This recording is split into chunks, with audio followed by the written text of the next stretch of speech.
It is a real honor being here at Kearny Street Workshop and actually being on this really amazing historical side of resistance and persistence. And I was born in 1975, which was, back when people were sitting in here and refusing to be removed. And I just think about when I was coming up as a young writer and just really hearing about that struggle as a young Asian American resistor and somebody who was trying to learn my own history, and learning about that struggle and also simultaneously learning about the histories of Asian American radical poetry that come from this community. And I think I really want to call the name specifically of the Asian American women and Asian American queer people who were poets in this space and around this community. People like Mitsuya Yamada, Nellie Wong, Jessica Hagedorn, like really incredible, groundbreaking, and earth-shattering poets. Jenny Lim, who I saw perform at the Asian Civic Founders Spoken Word Summit in 2003? Was that one of those? Yeah. And I wanted to start by just reading, well, I'm going to knock the mic over first, but I just really want to name, we've talked a little bit about just the histories of gentrification that are present in this space and that are ongoing, and I really want to name that right now in the Bay Area we're facing yet another of a million waves of gentrification, as Tiny and other people call it. I got evicted from my house 4 months ago and, was really being like, wow, I won the Lambda Award this year and I actually think I might be living in a storage unit, because every single place in West Oakland, every single place up to East Oakland was being just like flooded with people who, were moving in from elsewhere. And, when you look at the fact that Oakland has become 15% less African American in the last 2 years, it's not stopping, and it's really I think a question of what we're going to do to keep making it stop, but to keep finding our communities and making our homes wherever we can be. So I was thinking about what to read today, and I wanted to read this first poem, which comes from the neighborhood I lived in for many years in Toronto, Parkdale, which is both a neighborhood of immigrants and people of color, and which is also one of the world's largest psychiatric ghettos until, basically until gentrification hit us. Our hotel was the Gladstone Hotel, which is now a boutique place where it's very cute art, it's $300 a night, and it's not people renting a room for the week for $70 who lived there for 20 years.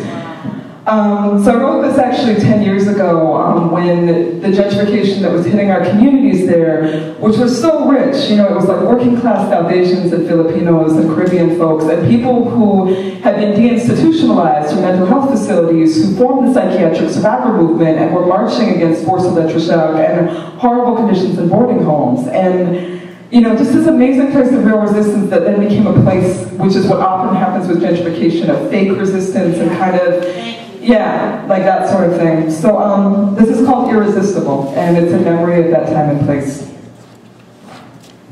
I close my eyes. I see the corner of Queen and Lansdowne, where we fell in love just outside Ali's roti shop, where you backed me into a lamppost and kissed me, biked off with a shit-eating grin and my Wet n Wild lipstick all over your face.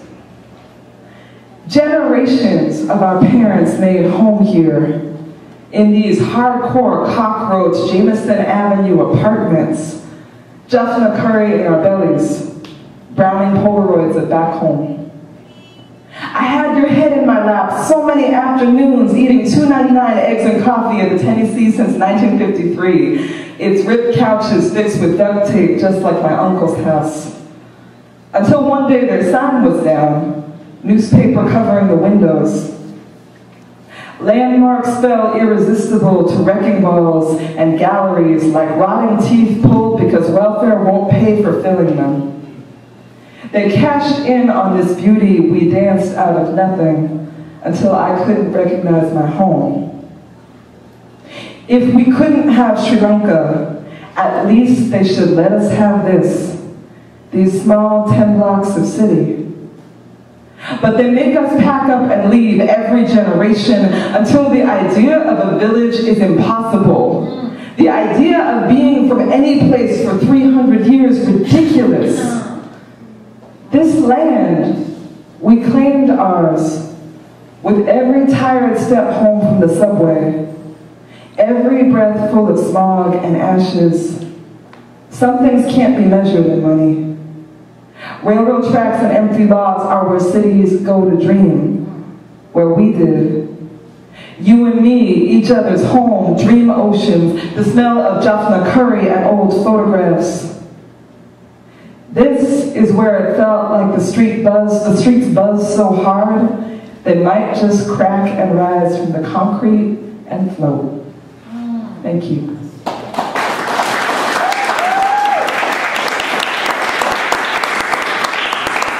So this next piece I want to read, and I feel like I'm going to stick to the two pieces, one from the old, one from the new, but this is a new piece that I wrote recently that's in this little zine that's also for sale up front. It's called Body Map, it's $3. I sprung for the color Xerox in the front, you know, like that. The sliding scale, no one turned away. And I wanted to write it because in one of the emails that I got from TJ when we were planning this, you know, she was talking just about like the idea of like diaspora and home and the way Kearny Street has moved as gentrification has hit us and the way our peoples have moved as immigration and colonization and imperialism have moved us.